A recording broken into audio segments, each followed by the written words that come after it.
Hello students, मी प्राध्यापक Ramesh Kolhe from R K institute way to success. आज आपण इन्कम टॅक्स असेसमेंट इयर 2024-25 या टॉपिकमध्ये calculation of gross total income and net taxable income, calculation of tax liability as per old tax regime and new tax regime हा संपूर्ण part बघणार आहोत. यामध्ये calculation of gross total income, net taxable income, तसेच tax liability calculate करताना आपण old tax regime, new tax regime हा संपूर्ण पार्ट कव्हर करणार आहोत. या आजच्या लेक्चरचा डिअर स्टुडंट तुम्हाला नक्कीच फायदा होईल तुमच्या येणाऱ्या एक्झामसाठी. पुणे युनिव्हर्सिटीच्या एक्झाम सुरू आहे आणि त्याच रिलेटेड मी हा व्हिडिओ तुमच्यासाठी बनवतोय. यामध्ये सर्वात महत्वाचं आपण पुणे युनिव्हर्सिटीचा एक ओल्ड क्वेश्चन पेपरचा प्रॉब्लेम घेतलेला आहे. बट हा जो ओल्ड क्वेश्चन पेपर आहे याच्यामध्ये त्यांनी फक्त ओल्ड टॅक्स रेजिम घ्यायला सांगितलेला होता, तेव्हाचा पॅटर्न वेगळा होता. डिअर स्टुडंट, आता जो पॅटर्न आहे या पॅटर्न मध्ये तुम्हाला ओल्ड टॅक्स रेजिम आणि न्यू टॅक्स रेजिम या दोन्ही पद्धतीने ग्रॉस टोटल इन्कम कॅल्क्युलेट करायचं आहे, त्याच्यावर टॅक्स लायबिलिटी कॅल्क्युलेट करायची आहे.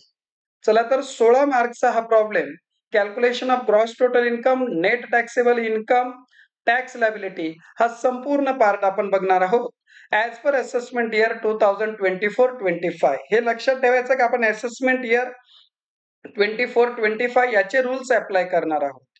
चला तर वेळ वाया न घालवता लेक्चरला सुरुवात करूया.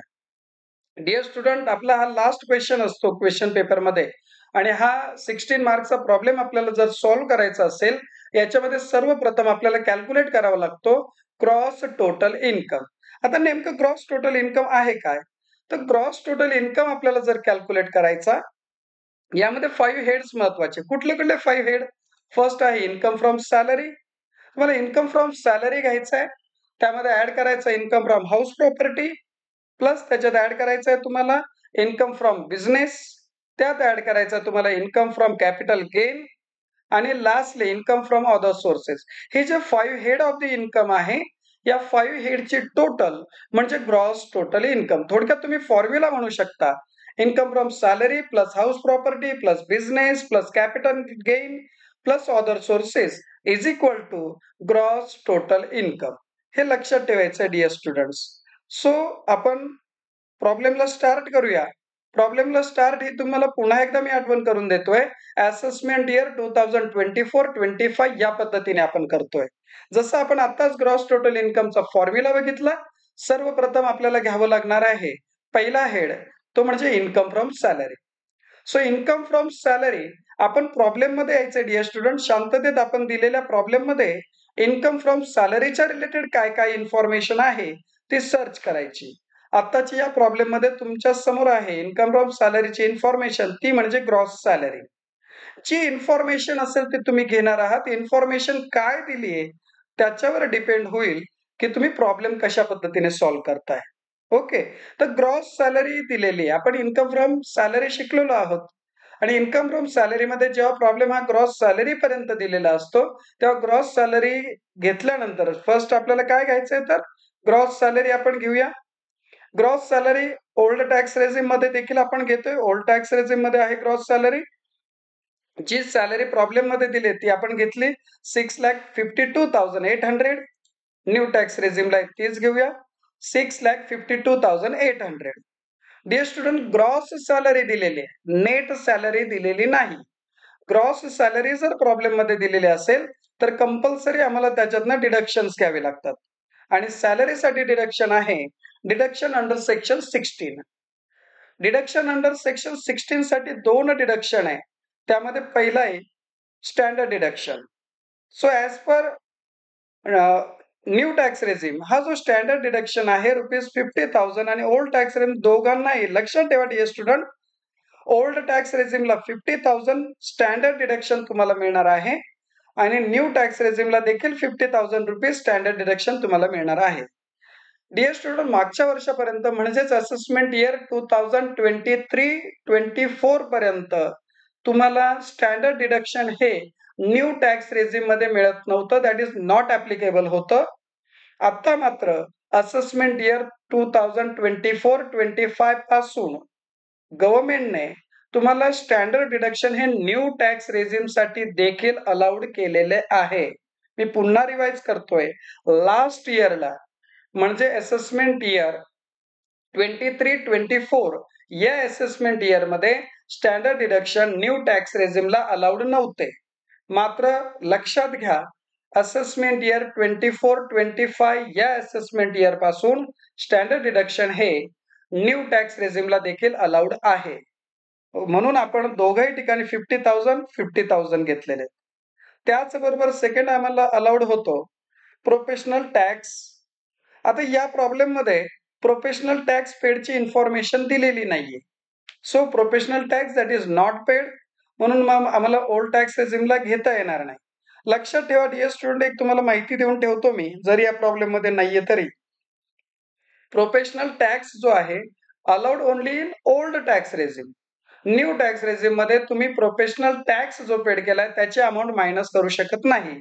न्यू टॅक्स रेझिम मध्ये तुम्हाला या वर्षी ओनली 50,000 रुपीज डिडक्शन अलाउड केलेलं आहे. प्रोफेशनल टॅक्स अलाउड केलेला नाही. म्हणजे तो असता तरी आपण फक्त कुठे घेतला असता? येस, ओल्ड टॅक्स रेझिम मध्ये घेतला असता, न्यू टॅक्स रेझिम मध्ये घेतला नसता. हे लक्षात घ्या. चला तर या पद्धतीने आपल्याला मिळतोय इन्कम फ्रॉम सॅलरी. आणि या इन्कम फ्रॉम सॅलरीची आता टोटल कशी येणार आहे बघा. आमच्याकडे ग्रॉस सॅलरी होती 6,52,800. यामधनं 50,000 रुपीज स्टँडर्ड डिडक्शन मायनस झालं आणि ते मायनस केल्यानंतर आमच्या समोर अमाऊंट राहते 6,02,800. सेम न्यू टॅक्स रेझिम मध्ये देखील आहे. न्यू टॅक्स रेझिम मध्ये देखील तुम्ही ग्रॉस सॅलरी मधनं हे डिडक्शन मायनस करून अमाऊंट येईल. ओके, सो या पद्धतीने आमचा head number first that is income from salary याचं कॅल्क्युलेशन झालेलं आहे. इथे तुम्हाला सॅलरीच्या रिलेटेड जी इन्फॉर्मेशन असेल ती टाकायची आहे. त्यानुसार ग्रॉस सॅलरी कॅल्क्युलेट करून पुढे डिडक्शन घेऊन इन्कम फ्रॉम सॅलरी घ्यायचं आहे. आता आम्हाला ग्रॉस सॅलरी डायरेक्टली दिलेली होती म्हणून आम्ही त्याच्यातून डिडक्शन वजा केलं आणि आम्हाला इन्कम फ्रॉम सॅलरी मिळाली. सेकंड हेड आहे, जसं तुम्हाला 5 हेड सांगितलं होतं, आमचा पहिला हेड कंप्लीट झालेला आहे आणि फर्स्ट हेड होता इन्कम फ्रॉम सॅलरी, तो कंप्लीट झालेला आहे. आता आम्ही सेकंड हेड कडे वळतोय, तो म्हणजे income from house property. So आम्ही प्रॉब्लेम मध्ये पुन्हा येणार आणि इन्कम फ्रॉम हाऊस प्रॉपर्टीच्या रिलेटेड काय इन्फॉर्मेशन दिली आहे ते आम्ही सर्च करणार. इन्कम फ्रॉम हाऊस प्रॉपर्टी साठी त्यांनी म्हटलेलं आहे इन्कम नील आहे because the house is a self occupied. So self occupied असेल तुम्हाला माहितीच आहे. याच्यासाठी तुम्हाला जे आपलं इन्कम येईल, फायनल इन्कम जो येईल इन्कम फ्रॉम हाऊस प्रॉपर्टी, हा नील असणार आहे. सो इथे आमचा income from house property problem नुसार आम्ही जातोय, नील दिलेला आहे. न्यू टॅक्स रेझिम मध्ये देखील आम्हाला सेमच घ्यायचं आहे, नील. ओके, नेक्स्ट आपला सेकंड हेड या ठिकाणी कंप्लीट झालेला आहे. Dear students, income from house property. आता आपल्याला काय घ्यायचं आहे? थर्ड हेड घ्यायचा आहे, that is income from business. चला तर प्रॉब्लेम मध्ये येऊया पुन्हा आणि थर्ड हेड कडे वळूया, that is income from business. आम्ही पुन्हा प्रॉब्लेम मध्ये येणार, प्रॉब्लेम मध्ये सर्च करणार इन्कम फ्रॉम बिझनेस काही दिलेले आहे का. डिअर स्टुडंट, बऱ्याच प्रॉब्लेम मध्ये इन्कम फ्रॉम बिझनेसची अमाऊंट दिलेली असते. जर आपल्याला अमाऊंट दिलेली असेल तर ती तुम्ही इथे टाकणार आहात. For example 1 lakh rupees profit from business म्हटलेलं आहे, गेन फ्रॉम बिझनेस म्हटलेलं आहे, इन्कम फ्रॉम बिझनेस म्हटलेलं आहे. तो आम्ही इथे घेणार, तोच आम्ही न्यू टॅक्स रेझिम मध्ये देखील घेणार जर प्रॉब्लेम मध्ये इन्कम फ्रॉम बिझनेस दिलेला आहे तर. असं कन्सिडर करा 1 लाख रुपीज दिले होते तर आम्ही इथे 1 लाख रुपीज घेतले असते. बट आम्ही पूर्ण प्रॉब्लेम चेक केला, या प्रॉब्लेम मध्ये इन्कम फ्रॉम बिझनेस दिलेला नाहीये, त्यामुळे आपण तो घेणार नाही, नील आहे. पूर्ण प्रॉब्लेम मध्ये आम्हाला इन्कम फ्रॉम बिझनेस दिसत नाही म्हणून आम्ही नील घेतोय. सेम हाऊस प्रॉपर्टी बिझनेस जर इन्कम असता तर आपण ती अमाऊंट लिहिली असती. इन्कम नाहीये म्हणून आपण नील घेतोय, हे लक्षात ठेवायचं आहे. अशा प्रकारे आपला थर्ड हेड जो होता इन्कम फ्रॉम बिझनेस तो कंप्लीट झालेला आहे. आपल्याला फोर्थ हेड कडे वळायचं आहे, तो म्हणजे इन्कम फ्रॉम कॅपिटल गेन. येऊया आपण प्रॉब्लेम मध्ये. आपला हेड आहे fourth, that is income from capital gain. Dear student, यामध्ये बघा इन्कम फ्रॉम कॅपिटल गेनच्या रिलेटेड आपल्याला काय काय भेटतं आपण शोधूया या ठिकाणी. फर्स्ट मला भेटतंय short term capital gain on sale of shares. ठीक आहे, फर्स्ट हेड आम्हाला मिळालेला आहे. काय first head? So first head आहे short term capital gain, short term capital gain on sale of share. So important term आहे आपल्यासाठी शॉर्ट टर्म कॅपिटल गेन. ती घेतोय. त्याची अमाऊंट आहे 43,350. ती आम्ही दोघंही टॅक्स रेझिमला, ओल्ड टॅक्स रेझिम मध्ये आणि न्यू टॅक्स रेझिम मध्ये दोघंही ठिकाणी आम्ही सेम अमाऊंट घेणार आहोत. That is 43,350. सो आम्ही अमाऊंट घेतली प्रॉब्लेम नुसार. सेकंड काही इन्फॉर्मेशन आहे का बघा dear student, subject to the security taxation, tax लागणार आहे, पुढे आपण बघणार आहोत ते. नेक्स्ट, इन्कम फ्रॉम कॅपिटल गेनच्या रिलेटेड आम्हाला या ठिकाणी सेकंड पार्ट देखील दिसतो, तो म्हणजे लॉंग टर्म कॅपिटल गेन. तोही कॅपिटल गेनचा पार्ट आहे. आपण आपला जो चौथा हेड आहे कॅपिटल गेन, त्यामध्ये घेऊया. कॅपिटल गेन मध्ये आपण घेतोय long term capital gain. Long term capital गेनची अमाऊंट आहे 18,700. आम्ही ओल्ड टॅक्स रेझिम मध्ये घेतला. तीच अमाऊंट आम्ही न्यू टॅक्स रेझिम मध्ये देखील घेणार आहोत. दोघही ठिकाणी फुल अमाऊंट आपण घेतोय. आता ह्या अमाऊंट ज्या आहेत दोघं, याची आपण टोटल करूया. ह्या दोन अमाऊंटची टोटल करूया. ती टोटल म्हणजे आमचा income from capital gain. So या दोन अमाऊंटची जी टोटल आमची येते, ती टोटल येते आहे 62,050. तीच टोटल इकडे देखील येणार आहे 62,050. आपण ती आउटर कॉलमला लिहून घेऊया. Dear student, inner column, outer column या पद्धतीने आपण आउटर कॉलम जो हा बनवलेला आहे, त्या आउटर कॉलम मध्ये ओनली 5 हेडची टोटल घेणार, जेणेकरून आपल्याला कॅल्क्युलेशन इझी जाईल. तर ती टोटल आपण आउटर कॉलमला टाकूया 62,050. इकडे देखील आपण आउटर कॉलमला टाकूया 62,050. सो या पद्धतीने आपला चौथा हेड जो होता इन्कम फ्रॉम कॅपिटल गेन हा कंप्लीट झालेला आहे. आपण नेक्स्ट हेड कडे वळूया, that is income from other sources. येऊया प्रॉब्लेम मध्ये. आमचा नेक्स्ट हेड आहे आणि लास्ट, तो म्हणजे income from other sources. Dear student, इथे तुम्हाला इझी करून दिलेले अदर सोर्सेस म्हटलेले आहे. बघा, अदर सोर्सेस मध्ये एक शॉर्ट मध्ये जर तुम्हाला सांगायचं झालं लक्षात ठेवण्यासाठी, तर आमचे जे 5 हेड्स आहे dear student, income from salary, house property, business आणि कॅपिटल गेन, खास करून हे जे 4 हेड्स आहे, या 4 हेड मध्ये जो काही इन्कम येत नाही, म्हणजे तो सॅलरी पासून नाही आलेला, हाऊस प्रॉपर्टी पासून नाही आलेला, किंवा बिझनेसचा इन्कम नाहीये, कॅपिटल गेन नाहीये, याच्या व्यतिरिक्त काहीतरी आम्हाला लॉटरी लागली आहे, किंवा आता नवीन एक फॅड आलेला, आम्ही ड्रीम 11 पासून जिंकलेलं आहे, किंवा तुम्हाला कुठून तरी इंटरेस्ट मिळतोय, तुम्हाला डिव्हिडंड मिळतोय.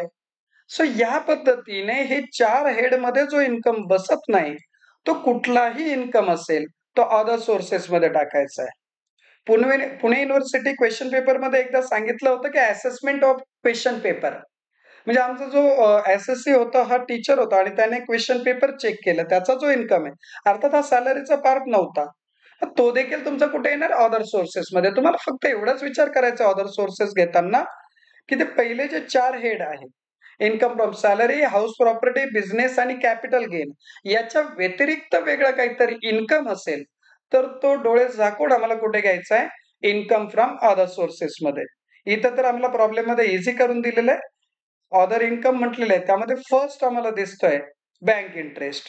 चला तर आपण प्रॉब्लेम मध्ये येऊया आणि फर्स्ट आपला इन्कम फ्रॉम अदर सोर्सेस आहे बँक इंटरेस्ट, तो घेऊया. त्याची अमाऊंट मी घेतोय इनर कॉलम मध्ये, दॅट इज 5,950. तीच मी न्यू टॅक्स रेझिमला देखील घेणार आहे 5,950. सेकंड इन्कम मला दिसतोय dividend on share of Indian company. घेऊया आपण second income from other sources, that is just a minute. Second घेतोय dividend on share of Indian company, त्याची अमाऊंट आहे 6,800. सो डिअर स्टुडंट, इथे एक नोटिंग करणारी गोष्ट आहे, तुम्ही लक्षात घ्या डिअर स्टुडंट, या वर्षी चेंज झालेला अजून एक नवीन घटक, तो म्हणजे dividend on share of Indian company हा फुल्ली टॅक्सेबल झालेला आहे. डिअर स्टुडंट, पूर्वी ओल्ड टॅक्स रेझिम असेल किंवा ओल्ड असेसमेंट इयर होते, म्हणजे 2024-25च्या पूर्वी dividend on share of Indian company हा एक्झम्प्टेड होता. मात्र मी तुम्हाला पुन्हा आठवण करून देतोय की आता जो न्यू टॅक्स रेझिम आहे, आता दोघही ठिकाणी हा फुल्ली टॅक्सेबल असणार आहे for assessment year 2024-25. Note down करून ठेवा. Dividend on share of Indian company it is fully taxable. Old tax regime मध्ये देखील आणि न्यू टॅक्स रेझिम मध्ये देखील फॉर असेसमेंट इयर 2024-25 की जे करंट असेसमेंट इयर आहे, एक्झाम मध्ये तुम्हाला ह्याच असेसमेंट इयर प्रमाणे प्रॉब्लेम सॉल्व्ह करायचा आहे. सो मी पुन्हा आठवण करून देतो, दिस इज फुल्ली टॅक्सेबल. आपण दोघही ठिकाणी त्याची अमाऊंट घेतलेली आहे. नेक्स्ट वळूया आपण इंटरेस्ट ऑन गव्हर्नमेंट सिक्युरिटीज आहे आणि या इंटरेस्ट ऑन गव्हर्नमेंट सिक्युरिटीजची जी अमाऊंट आहे ते आहे 4250. नेक्स्ट आपल्याला इन्कम मिळालेला आहे तो आहे तुमचा इंटरेस्ट ऑन गव्हर्नमेंट सिक्युरिटीज. दोघाही ठिकाणी आपण इनर कॉलमला घेऊया 4250 आणि इकडे देखील 4250. नेक्स्ट नेक्स्ट पॉइंट कडे आपण वळूया. Interest on debenture. Again dear students, interest on debenture income होतोय आपल्याला, बट फोर हेड मध्ये बसत नाहीये. तो कुठे घेणार आहोत आपण? अर्थात income from other sources, that is interest on debenture. Inner कॉलमला amount घेऊया 10,200. नेक्स्ट न्यू टॅक्स रेझिम मध्ये देखील घेऊया 10,200. The last one is the interest on provident fund, that is public provident fund. Interest on PPF हा देखील आपला other income मध्ये जाईल. Other इन्कमला घेऊया आपण. Okay, interest on PPF. आता इथे लक्षात ठेवा तुम्ही, interest on PPF for old tax regime it is exempted. मी पुन्हा रिपीट करतोय, interest on PPF old tax regime मध्ये तुम्हाला एक्झम्प्टेड आहे आणि न्यू टॅक्स रेझिम साठी मात्र तो एक्झम्प्टेड नाही. त्याची अमाऊंट पूर्ण आपल्याला घ्यायची आहे. ओके, सो या पद्धतीने interest on bank loan, dividend on share of company, assessment year 24-25 याच्यासाठी हा फुल्ली टॅक्सेबल आहे. आपण दोघही ठिकाणी घेतला. Government securities, interest on debenture, PPF old tax रेझिमला एक्झम्प्टेड आहे, न्यू टॅक्स रेझिमला टॅक्सेबल.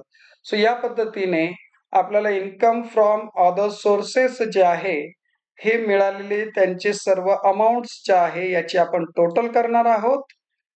ती टोटल म्हणजेच इन्कम फ्रॉम अदर सोर्सेस. चला तर टोटल करूया. इकडे किती येडे 1 2 3 4 अमाऊंट्स आहे, त्याची आपण टोटल करूया. ते टोटल येते 27,200.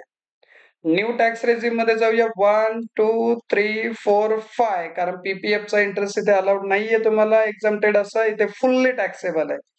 5 हेडची आपण टोटल केली, दॅट इज 34,850. तुम्हाला मी अगोदरच सांगितलं होतं या अमाऊंट्स आपण टोटल करण्यासाठी आउटर कॉलमला घेऊया. ही देखील आपण अमाऊंट जी आहे ती आउटर कॉलमला घेऊया. सो या पद्धतीने आमचे जे 5 हेड होते इन्कम फ्रॉम अदर सोर्सेस पर्यंत हे कंप्लीट झालेले आहे. जसे का तुमचे 5 हेड कंप्लीट होतील, तुम्हाला या ठिकाणी मिळेल ग्रॉस टोटल इन्कम. आता ग्रॉस टोटल इन्कम कसा आहे? So A plus B plus C plus D plus E, that is हे ABCD लक्षात राहू द्या. A plus B plus C plus D plus E या 5 हेडची टोटल म्हणजे तुमचं असणार आहे ग्रॉस टोटल इन्कम. आम्ही इथून सुरुवात करणार आहोत. पहिला आहे आमचं इन्कम फ्रॉम सॅलरी, दुसरा आहे सॉरी आपण घेतलेला आहे तो income from salary deduction minus झाल्यानंतर जो होता 6,02,800. नेक्स्ट आहे इन्कम फ्रॉम कॅपिटल गेन, कारण बाकीचे नील होते, आणि इन्कम फ्रॉम अदर्स. या सर्वांची आपण हेड करून टोटल करून घेतोय. सो ABCDE टोटल आली आमची 6,92,050. त्याच पद्धतीने आम्ही न्यू टॅक्स रेझिम मध्ये देखील टोटल करून घेणार आहोत. तिथे 6,99,700. या स्टुडंट इथे हा एक वेगळा आयटम, काही एक्झम्प्टेड आहे काही नाही, त्यामुळे अमाऊंट दोघांच्या 100% वेगळ्या वेगळ्या येऊ शकतात. काळजी घ्यायची आहे तुम्हाला ती. या पद्धतीने आम्ही ग्रॉस टोटल इन्कम कॅल्क्युलेट केलेला आहे. 5 हेडची टोटल म्हणजे आमचा ग्रॉस टोटल इन्कम. आता आम्ही पुढे वळतोय. ग्रॉस टोटल इन्कम झालं की आम्हाला नेट टॅक्सेबल इन्कम कॅल्क्युलेट करायचं आहे. आणि नेट टॅक्सेबल इन्कम साठी सर्वात महत्वाचा पार्ट आहे तो म्हणजे deduction under section 80C to 80U. हे आपल्याला डिडक्शन्स घ्यायचे. आता हे जे डिडक्शन्स आहे डिअर स्टुडंट्स, ते न्यू टॅक्स रेझिमला नॉट ऍप्लिकेबल आहे. इथे तुम्हाला ऍप्लिकेबल नाही, हे तुम्हाला लक्षात राहू द्यायचं आहे. न्यू टॅक्स रेझिम मध्ये कुठल्याही प्रकारे 80C पासून 80U पर्यंत कोणताही डिडक्शन्स येणार नाही, ही काळजी घ्यायची आहे तुम्हाला. ओके, सो आपण काळजी घेणार की deduction under section 80C to 80U allowed only for old tax regime. चला तर प्रॉब्लेम मध्ये येऊया. काय म्हटलंय आपण रीड करू. Mister Devendra made the following investment during the year. त्यामध्ये आहे contribution to the RPF. First investment त्याने केलेली. इन्व्हेस्टमेंट म्हटलं की आम्हाला लक्षात ठेवायचं आहे की फर्स्ट इन्व्हेस्टमेंट त्याने केलेली आहे आणि ती इन्व्हेस्टमेंट आहे investment into RPF. Okay, so first आम्हाला डिडक्शन मिळाला. आरपीएफ जो आहे आपलं डिअर स्टुडंट आपली नोट आहे. या नोट्स मध्ये तुम्हाला पूर्ण डिटेल इन्फॉर्मेशन भेटेल. आपल्या वेबसाईट वरती नोट्स अपलोड केलेल्या आहे. मी खाली डिस्क्रिप्शन मध्ये आपली वेबसाईट टाकेल. तिथे जा तुम्ही 80C पासून 80U पर्यंत कोणते डिडक्शन्स सर्व तुम्हाला मिळून जातील आपल्या वेबसाईट वरती. डिस्क्रिप्शन मध्ये मी आपली वेबसाईट टाकलेली आहे. नक्की व्हिजिट करा आणि तिथे इन्कम टॅक्सची PDF अपलोड केलेली आहे ती तुम्ही बघा. So contribution to the RPF हा 80C चा पार्ट आहे. पहिला आपण सेक्शन घेणार आहोत तो म्हणजे सेक्शन 80C. आताच डिस्कस केल्याप्रमाणे कॉन्ट्रीब्युशन टू द आरपीएफ हा पार्ट आहे 80C चा. आपण घेऊया 80C मध्ये. त्याची अमाऊंट मी इनर कॉलमला घेतोय, दॅट इज 7956. अगेन सेकंड आहे deposit in PPF. Public provident fund मध्ये डिपॉझिट केलाय. 80C चाच पार्ट आहे, लक्षात ठेवा. सेक्शन 80C मध्ये डिपॉझिट इन पीपीएफ आपण इनर कॉलमला अमाऊंट घेतोय 4250. And the next one is LIC premium. हा देखील 80C चाच पार्ट आहे डिअर स्टुडंट. आपण तो देखील घेतोय 80C मध्ये. LIC premium amount 5100. सो जे दिलेले इन्व्हेस्टमेंट होतात, आरपीएफ असेल, पीपीएफ असेल, LIC असेल, ह्या तिघही इन्व्हेस्टमेंट तुम्हाला लक्षात ठेवायच्या आहे. त्या तिघही तुम्हाला 80C च्या अंडर येतील. सेक्शन 80C मध्ये तुम्हाला डिडक्शन्स मिळणार आहे आणि सेक्शन 80C चा रूल आहे डिअर स्टुडंट्स 1,50,000 पर्यंत अलाउड आहे. बट तुमची आपली अमाऊंट ही कमीच असणार आहे अर्थात. त्याची आपण टोटल आउटर कॉलमला घेऊया. अर्थात तो डिडक्ट होणार आहे, मायनस करणार. या तिघांची टोटल मी केली आहे. RPF plus PPF plus LIC premium या तिघांची टोटल केली आहे 17,306. आउटर कॉलमला घेतलंय मायनस. याच्यासाठी केलं की डिडक्शन्स आहे लेस आपण करणार आहोत. इकडे मात्र पीपीएफ आरपीएफ सर्वच्या सर्व तुम्हाला काय आहे, दिस इज नॉट ऍप्लिकेबल. हे लक्षात ठेवायचं आहे. तुम्हाला इकडे अलाउड नाही. न्यू टॅक्स रेझिम मध्ये डिडक्शन्स अलाउड नाही. 80C पासून 80U पर्यंत कोणताही डिडक्शन्स तुम्हाला अलाउड होणार नाही.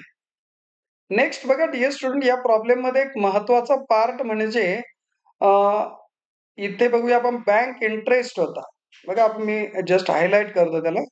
हा जो बँक इंटरेस्ट आहे, हा बँक इंटरेस्ट तुम्हाला बँक इंटरेस्ट बघा 5950 ऍज इन्कम होतोय आपल्याला, म्हणून आपण तो कुठे घेतलाय बघा, बँक इंटरेस्ट म्हणून आपण इथे इन्कम फ्रॉम अदर सोर्सेस मध्ये घेतलेला आहे.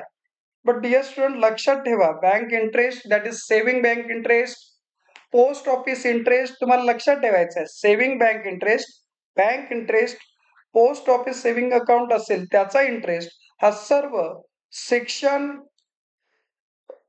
80TTA याच्या अंडर तुम्हाला 10,000 रुपीज पर्यंत डिडक्शन मिळणार आहे. सो ज्या एसएससीचं एज लेस दॅन 60 इयर आहे, 60 वर्षाच्या आत वय असणारा जो कोण एसएससी आहे, म्हणजे नॉन सिनियर सिटीजन, 60 वर्षाच्या आत वय, अशा व्यक्तीला सेक्शन 80TTA याच्या अंडर बँक इंटरेस्ट जो आहे तो डिडक्शन्स म्हणून तो अप्लाय आहे. आणि जसं मी सांगितलं की 80C पासून 80U पर्यंत कोणतंही डिडक्शन हे न्यू टॅक्स रेझिमला अलाउड नाही. आणि म्हणून आपण जो आहे बँक इंटरेस्ट तो फक्त आणि फक्त ओल्ड टॅक्स रेझिम मध्ये घेतलेला आहे. काळजीपूर्वक लक्षात घ्या. Bank interest, saving bank interest, post office interest हा सेक्शन 80TTA याच्या अंडर तुम्ही क्लेम करू शकता डिडक्शन म्हणून आणि तो वजा करून घेऊ शकता तुमच्या ग्रॉस टोटल इन्कम मधून. हे लक्षात ठेवायचं डिअर स्टुडंट. सो आपला ग्रॉस टोटल इन्कम इथे आहे 6,92,050. त्याच्यात तुम्हाला हे दोन डिडक्शन अलाउड होणार आहे. क्लिअर आहे. सो आपण आता या ठिकाणी आपल्या प्रॉब्लेम मध्ये दिलेली सर्व इन्फॉर्मेशन इथे आपल्या समोर संपलेली आहे. आपण प्रॉब्लेम पुढे कंटिन्यू करणार आहोत. त्यामध्ये 2 डिडक्शन्स आपल्याला अलाउड झाले ओल्ड टॅक्स रेझिम मध्ये आणि त्याचं कॅल्क्युलेशन घेतल्यामुळे टोटल टॅक्सेबल इन्कम आमचा चेंज होईल. चला तर बघूया. Total taxable income 6,68,794 for old tax regime कसा आलाय? हा ग्रॉस टोटल इन्कम तुमच्याजवळ होता. ह्या ग्रॉस टोटल इन्कम मधून तुम्हाला हे 2 इन्कम मायनस करायचे हे लक्षात राहू द्या आणि मायनस केल्यानंतर तुम्हाला जी अमाउंट येईल ती तुमची इथे अमाउंट असणार आहे. हे लक्षात ठेवायचं. या अमाउंट मधनं लक्षात घ्यायचं डिअर स्टुडंट, तुम्हाला या अमाउंट मधनं तुम्हाला ह्या 2 अमाउंट मायनस करायच्या आहेत आणि त्या मायनस केल्यानंतर जे आन्सर येईल दिस इज युअर टॅक्सेबल इन्कम. इथे तसा कुठल्याही प्रकारचं डिडक्शन्स आपल्याला मिळालेले नाही म्हणून ग्रॉस टोटल इन्कम आणि टोटल टॅक्सेबल इन्कम हे सेमच असणार आहे. सो या पद्धतीने एक पार्ट आपलं कंप्लीट झालेला आहे. आपण यामध्ये 2 part gross total income calculate केलाय, नेट टॅक्सेबल इन्कम कॅल्क्युलेट केलाय म्हणजेच टोटल टॅक्सेबल इन्कम. हा जो टॅक्सेबल इन्कम आहे आता याच्यावरती आपल्याला टॅक्स लायबिलिटी कॅल्क्युलेट करायची. अतिशय सोप्या पद्धतीने आपण ही टॅक्स लायबिलिटी कॅल्क्युलेट करणार आहोत. फर्स्टली आपण जाऊया ओल्ड टॅक्स रेझिमची टॅक्स लायबिलिटी कॅल्क्युलेट करायला. तुम्हाला देखील डिअर स्टुडंट एक्झाम मध्ये याच पद्धतीने चार्ट करायचं. हे जे दिलंय मी तुम्हाला याच पद्धतीने तुम्ही ड्रॉ करणार आहात. तसेच ओल्ड टॅक्स रेझिम मध्ये येतोय मी. तुम्हाला पुढे या पद्धतीचा एक चार्ट ड्रॉ करायचा आहे आणि तिथे म्हणायचंय computation of tax liability as per old regime. पहिलं आपण ओल्ड रेझिमने कॅल्क्युलेट करणार आहोत. डिअर स्टुडंट, या प्रॉब्लेम मध्ये एक फार महत्वाचा पार्ट तुम्हाला लक्षात घेतला पाहिजे. तो म्हणजे इथे शॉर्ट टर्म कॅपिटल गेन तुम्हाला दिलेला आहे. डिअर स्टुडंट, काय दिलेलं आहे? शॉर्ट टर्म कॅपिटल गेन दिलेला आहे. आपण तो capital gain income from capital gain मध्ये घेतलेलाच आहे. But dear student as per government rule short term capital gain जो आहे तुमचा या शॉर्ट टर्म कॅपिटल गेन साठी 15% ने तुम्हाला टॅक्स चार्ज होतो. त्यामुळे आपण टॅक्स स्लॅबच्या बाजूला त्याला काढून घ्यायचंय. शॉर्ट टर्म कॅपिटल गेन हा टॅक्स स्लॅबच्या बाजूला तुम्ही काढून घ्या. सुरुवातीला घ्या. त्याची अमाउंट जी होती आमच्याकडे ते आहे किती अमाउंट त्याची 43,350. सो त्या 43,350 वर तुम्हाला 15% कॅल्क्युलेट करायचंय. जी अमाउंट येईल ती तुमची टॅक्सची अमाउंट आहे. That is 6,503 rupees. मी पुन्हा रिपीट करतोय. As per government rule short term capital gain साठी 15% हा रेट चार्ज होतो. म्हणून आपल्याला तो इतर जे तुमचे टॅक्स स्लॅब त्याच्यातून बाजूला काढून घेऊन त्याच्यावर डायरेक्टली 15% तुम्हाला चार्ज करायची. ती अमाउंट आली 6,503 रुपये. नेक्स्ट इथे तुम्हाला दिसेल लॉंग टर्म कॅपिटल गेन आणि हा लॉंग टर्म कॅपिटल गेनची अमाउंट आहे 18,700. सेम शॉर्ट टर्म प्रमाणे आम्हाला लॉंग टर्म कॅपिटल गेन घ्यायचा आहे. त्याच्यावरती टॅक्सचा रेट आहे 20%. सो आम्ही अगेन लॉंग टर्म कॅपिटल गेनची जी अमाउंट आहे 18,700 याच्यावर 20% कॅल्क्युलेट करू. तील 3,740. दिस इज युअर टॅक्स. हे लक्षात घ्यायचंय. Short term capital gain 15%, long term capital gain 20% असं सेपरेटली तुम्हाला घ्यायचे. सेपरेटली घेऊन झाले. आता आपण येऊया पुन्हा प्रॉब्लेम मध्ये एक जस्ट रिवाइज मारण्यासाठी. इथे बघा आपला जो टोटल इन्कम आहे आपलं काय सुरू आहे? ओल्ड टॅक्स रेझिम सुरू आहे, विसरू नका. ओल्ड टॅक्स रेझिम मध्ये तुमचा टोटल टॅक्सेबल इन्कम होता 6,68,794. त्यापैकी शॉर्ट टर्म कॅपिटल गेनची अमाउंट 43,350 आणि लॉंग टर्म कॅपिटल गेनची अमाउंट 18,700 ही आपल्याला मायनस करून टाकायची. सो काय करतोय बघा 6,68,794 हा आपला टोटल इन्कम होता. त्याच्यातनं हे दोन शॉर्ट टर्म कॅपिटल गेन आणि long term capital gain minus करतोय. आता आपल्या समोर अमाउंट राहिली 6,06,744. याच्यावरती आता गिव्हन स्लॅब रेट नुसार आपल्याला काय करायचंय? कॅल्क्युलेशन करायचंय. ओल्ड टॅक्स रेझिम सुरू आहे हे विसरू नका. ओल्ड टॅक्स रेझिम नुसार ज्या पण व्यक्तीचं एज बिलो 60 इयर्स असेल त्याच्यासाठी स्लॅब आहे अप टू 2,50,000 आणि त्याचा रेट आहे नील. आणि म्हणून टॅक्सची अमाऊंट देखील काय येणार आहे, नील. त्यानंतर सेकंड स्लॅब आहे, त्यामध्ये आपण सेकंड स्लॅब घेऊया 2,50,000 टू 5 लाख. त्याच्यासाठी आमचा रेट आहे 5%. डिअर स्टुडंट, इथे लक्षात ठेवायचंय तुम्हाला की कॅल्सी घ्या तुम्ही हातामध्ये आणि मी सांगतो त्या पद्धतीने कॅल्क्युलेट करा. 2,50,000 टू 5 लाख या दोन अमाऊंटचा तुम्हाला डिफरन्स घ्यायचा आहे. म्हणजे 2,50,000 आणि 5 लाख याच्यामध्ये गॅप कितीचा आहे. सो 2,50,000 टू 5 लाख याच्यामध्ये गॅप आहे 2,50,000चा. त्याच्यावर आपल्याला 5% घ्यायचं आहे. सो 5% ऑन 2,50,000 वरती तुम्ही काय किती घ्याल, 5%. Just a minute.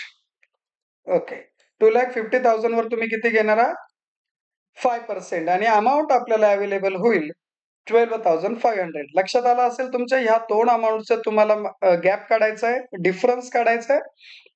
त्या डिफरन्सवर 5% दॅट इज 12,500. यानंतरचा जो स्लॅब आहे तो आहे 5 लाख टू 10 लाख. यामध्ये तुम्हाला ओल्ड टॅक्स रेझिम नुसार टॅक्स रेट आहे 20%.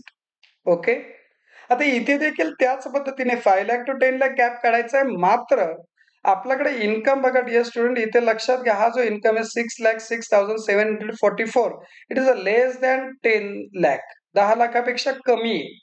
आणि म्हणून आपण कॅल्क्युलेशन काय घेतोय बघा, ही जी अमाऊंट होती आपली ती अमाऊंट घेतली 6,06,744 मायनस 5 लाख केला. आपल्या समोर जो इन्कम आलाय तो आहे 1,06,744. याच्यावरती तुम्हाला 20% कॅल्क्युलेट करायचं. 1,06,744 याच्यावर 20% कॅल्क्युलेट करा. तुम्हाला अमाऊंट अवेलेबल होईल 21,350. या पद्धतीने तुमचं कॅल्क्युलेशन्स जे आहे ग्रॉस टॅक्स आपल्याला मिळेल. तर ग्रॉस टॅक्स कसा असणार आहे लक्षात घ्या, या दोन अमाऊंटची टोटल प्लस या दोन अमाऊंटची टोटल. सो या चार अमाऊंटची टोटल म्हणजे हा तुमचा ग्रॉस टॅक्स येणार, हे लक्षात राहू द्या. सो ग्रॉस टॅक्स आलेला आहे आपला 44,093, 44,093. ग्रॉस टॅक्स मध्ये आपल्याला ऍड करावा लागतो, add health and education cess that is 4%. आणि ते लक्षात घ्या की तुम्हाला जो कॅल्क्युलेट करायचा आहे 4% हा या अमाऊंट वर कॅल्क्युलेट करायचा, दॅट इज 44,093.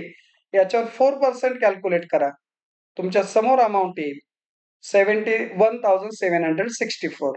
आता ह्या दोन अमाऊंटची आपल्याला टोटल करायची आहे फायनली, आणि तुम्हाला फायनल टॅक्स लायबिलिटी अवेलेबल होईल. Just dear students, final tax liability available होईल 45,857. सो अतिशय सोप्या पद्धतीने बघा, ह्या दोन अमाऊंटची तुम्हाला टोटल करायची आहे. या दोन अमाऊंटची जी तुम्ही टोटल कराल ही टोटल हीच तुमची आहे टॅक्स लायबिलिटी. सो आम्हाला टॅक्स लायबिलिटी मिळालेली आहे 45,857 as per old tax regime. Okay, आपण पुढच्या पार्टकडे जाऊया. जस्ट 5 मिनिटाचं काम बाकी आहे. अतिशय महत्वाचा प्रॉब्लेम आहे आणि मुद्दामून मी या प्रॉब्लेमची चॉईस याच्यासाठी केली आहे की तुम्हाला खूप डिटेलमध्ये खूप साऱ्या गोष्टी याच्यामध्ये नवीन नवीन गोष्टी शिकायला मिळतील. Last part new tax regime नुसार देखील आपल्याला टॅक्स लायबिलिटी कॅल्क्युलेट करायची. येऊया आपण इकडे प्रॉब्लेम मध्ये. तुम्हाला देखील एक्झामला या पद्धतीने चार्ट ड्रॉ करायचा आहे. Computation of tax liability as per old tax regime, sorry इथे न्यू टॅक्स रेजिम आहे. आपण जस्ट अ मिनिट मध्ये चेंज करूया. सो आपल्याला कॅल्क्युलेट करायचं आहे आता न्यू टॅक्स रेजिम नुसार. So new tax regime. Okay, काय घेतोय आपण, computation of tax liability as per new tax regime. So new regime नुसार बघा डिअर स्टुडंट, इथं पहिला जो पार्ट आहे, मी जास्त टाइमपास करत नाही आता या पहिला पार्टला.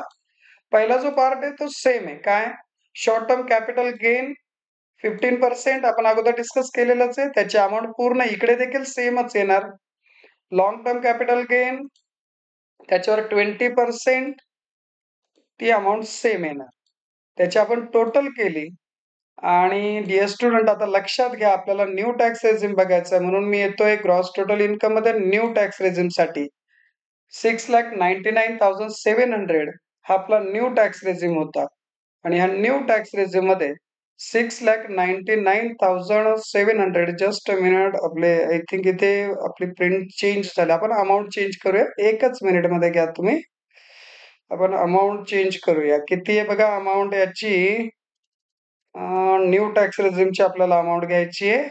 सो न्यू टॅक्स रेझिमची अमाऊंट आहे 6,99,700. येऊया आपण न्यू टॅक्स रेझिम मध्ये आणि ती आपली अमाऊंट आहे 6,99,700. 6,99,700 मधनं आम्हाला या दोघंही amount, short term capital gain आणि लॉंग टर्म कॅपिटल गेनच्या अमाऊंट मायनस करायच्या. म्हणजे मायनस केल्यानंतर आपल्या समोर जे आन्सर येईल ते आपण घेतोय. Just a minute dear student, मी 2 मिनिटामध्ये त्याची मायनस करतोय. 6,99,700 मायनस आपल्याला करायचं त्याच्यातनं 43,350 की जो शॉर्ट टर्म कॅपिटल गेन होता, आणि मायनस करायचा 18,700 की जो लॉंग टर्म कॅपिटल गेन होता. सो या पद्धतीने आपल्या समोर त्याची अमाऊंट येईल 6,37,650. ते आपण अमाऊंट घेतलेली आहे. आता या ठिकाणी डिअर स्टुडंट तुम्ही बघाल तर हे तुमचे न्यू टॅक्स रेझिमचा पार्ट आहे. क्लिअर आहे. आता न्यू टॅक्स रेझिम मध्ये तुम्हाला हे लक्षात ठेवायचं आहे डिअर स्टुडंट की न्यू टॅक्स रेझिम नुसार अप टू 3 लाख तुम्हाला नील आहे, त्याचा रेट नील, इकडे देखील नील आहे. त्याचबरोबर न्यू टॅक्स रेझिमचे स्लॅब रेट चेंज झालेले. न्यू टॅक्स 24-25 साठी आहे up to 3 lakh nil rate आहे आणि इकडे देखील nil. 3 lakh to 6 lakh rate आहे 5%. अगेन सेम आम्हाला 3 लाख टू 6 लाख याचा गॅप फाइंड करायचा आहे, तो आहे 3 लाख. 3 लाखावर 5% म्हणजे येणार 15,000 रुपये. आता डिअर स्टुडंट इथे बघा आपल्याला काय करायचं, आपला इन्कम किती आपण बघूया. इथे न्यू टॅक्स रेझिम नुसार जो इन्कम आहे 6,99,700 हा जो आहे तो आपण घेणार. त्याच्यातने मायनस केले होते तुम्ही बघा 6 लाख, त्याच्यातून gross total income sorry short term capital gain, long term capital gain minus केलाय आणि तुमच्या समोर अमाऊंट राहिलेली आहे 6,37,650. ती अमाऊंट मी इथे घेतोय.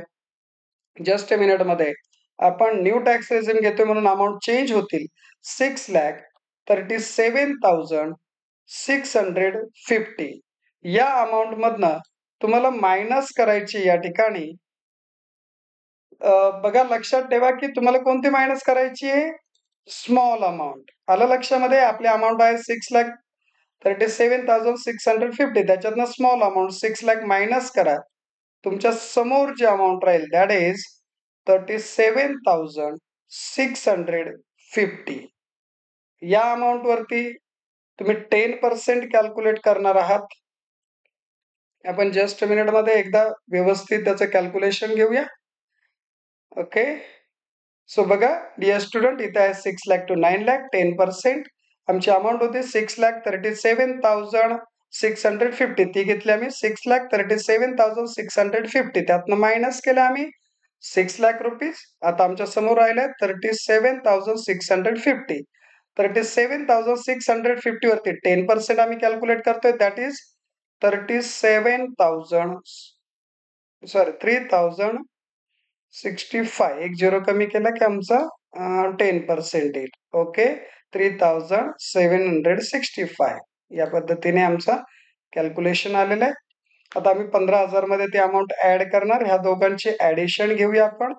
ते ऍडिशन येते 18,765. आपण इथे घेऊया 18,765.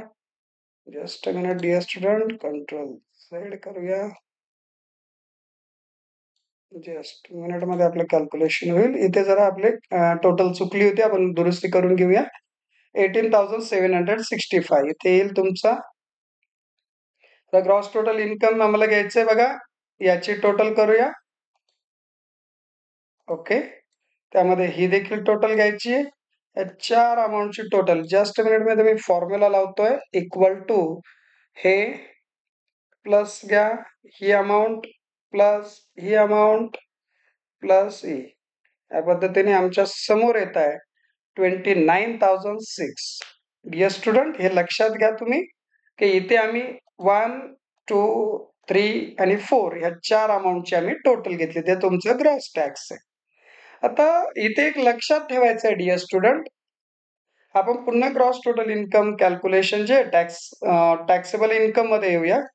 न्यू टॅक्स रेझिम नुसार हा आपला न्यू टॅक्स रेझिम जो आहे, न्यू टॅक्स रेझिम नुसार आपला टॅक्स अमाऊंट आलेली आहे बघा 6,99,700. तुम्हाला इथे लक्षात ठेवायचं आहे, इथे मी एक नवीन आयटम तुमच्यासाठी ऍड केलेला आहे न्यू टॅक्स रेझिम मध्ये, तो म्हणजे rebate as per section 87A. हा रूल असा आहे डिअर स्टुडंट्स, जर तुमचा टोटल टॅक्सेबल इन्कम हा 7 लाख रुपयांपेक्षा किती 7 लाख रुपीज पेक्षा जर कमी असेल, 7 लाख रुपीज पेक्षा हा जर इन्कम कमी असेल, किती अलाउड केलेला आहे तुम्हाला 7 लाख, आणि आपला इन्कम किती न्यू टॅक्स रेझिम नुसार 6,99,700 म्हणजे कमी आहे, 7 लाखापेक्षा कमी आहे. जर तुमचा इन्कम न्यू टॅक्स रेझिम नुसार 7 लाख रुपयांपेक्षा कमी असेल, तर तुम्हाला सेक्शन 87A प्रमाणे या ठिकाणी तुम्हाला अलाउड होणार आहे 25,000 rupees as a deduction rebate. तुम्ही तो रिबेट घेणार आहात, 25,000 रुपये तुम्हाला मायनस होईल आणि तुमची जी फायनल अमाऊंट असेल ती तुम्हाला इथे घ्यायची. अर्थात आपली फायनल अमाऊंट चेंज होणार आहे, आपण ती मायनस करूया. बघा 25,000 मधनं आम्हाला 29,000 मायनस करा, आपण राऊंड फिगर मध्ये घेणार आहोत 3,000 रुपीज. सो राऊंड फिगर मध्ये आपण घेऊया 3,000 रुपीज. ओके, सॉरी 4,000 येईल आपला मायनस. आपण याचं कॅल्क्युलेशन करूया व्यवस्थित. That is 4,000 rupees. Round figure मध्ये घेतला मी 4,000 रुपीज, 8 काढून टाकलाय, just round figure calculation easy जावं म्हणून. ओके, काय केलं मी पुन्हा रिपीट करतोय. ग्रॉस टॅक्स आला होता 1, 2, 3, 4 याची टोटल 29,000. तुम्हाला रिबेट मिळतोय जर तुमचं 7 लाख रुपयांपेक्षा कमी इन्कम असेल, तर न्यू टॅक्स रेझिम नुसार रिबेट मिळतो 25,000 रुपये. हा फिक्स आहे, तुम्हाला 7 लाख रुपयापेक्षा कमी इन्कम पाहिजे. आणि मग तुम्ही इथे जो ग्रॉस टॅक्स आहे त्याच्यातनं ते मायनस करा. आपल्या समोर किती राहत आहे 4,000. सो या 4,000 वरती आपण घेणार आहोत पुढे health and education cess on 4,000 वरती 4%. सो कॅल्क्युलेशन्स आपण व्यवस्थित घेऊया पुढे एकदा. 4% ऑन 4,000 वरती 4% आपण कॅल्क्युलेट करतोय, दॅट इज 160. अमाऊंट येईल 160. सो या पद्धतीने आता आपल्याला या दोन अमाऊंटची टोटल करायची. ही तुमची असणार आहे gross total income, that is tax liability. Total येईल 4,160 तुमची tax liability. Dear student, slowly टप्प्याटप्प्यामध्ये प्रॉब्लेम बघा. भरपूर मोठा व्हिडिओ झालाय मला मान्य आहे, बट एंड पर्यंत या पद्धतीने सेक्शन 87A हा पार्ट तुम्ही प्रॉपरली व्यवस्थित समजून घ्या. याच्यामध्ये तुम्हाला लक्षात ठेवा, ओल्ड टॅक्स रेझिम आहे. ओल्ड टॅक्स रेझिमला तुम्हाला तुमचा जो ग्रॉस टोटल इन्कम होता, सॉरी टोटल टॅक्सेबल इन्कम होता 7 लाखापेक्षा कमी होता, म्हणून आपल्याला तो 87A 25,000 रुपये अलाउड झाले रिबेट, आणि मायनस करून तुमची टॅक्स लायबिलिटी 4,000 आली. आता इकडे जर तुम्ही बघाल इथे जी अमाऊंट आहे ओल्ड टॅक्स रेझिम नुसार 6,68,000, मात्र इथे तुम्हाला 5 लाख रुपीजचं लिमिट दिलेलं आहे. इथे पण तुम्हाला मिळेल बघा, लक्षात ठेवा डिअर स्टुडंट, जर तुमच्याकडे टोटल टॅक्सेबल इन्कम ओल्ड नुसार 5 लाख किंवा त्यापेक्षा कमी असेल, तर इथे तुम्हाला 87A जो आहे ना, 87A लक्षात ठेवा. 87A हा इथे 12,500, इथे किती आहे 12,500, आणि इकडे किती आहे 25,000. लक्षात राहू द्या तुम्ही. केव्हा मिळणार आपल्याला हे, जेव्हा तुम्ही टॅक्स लायबिलिटी कॅल्क्युलेट करा. या इथे आता ओल्ड मध्ये आपण नाही करू शकलो, का नाही करू शकलो, तर 5 लाखापेक्षा कमी पाहिजे. आणि न्यू मध्ये आपल्याला पॉसिबल झालं का, तर न्यूचा रूल आहे 7 लाख पेक्षा कमी पाहिजे, म्हणून आपल्याला 25,000 मिळाले. Thank you dear student.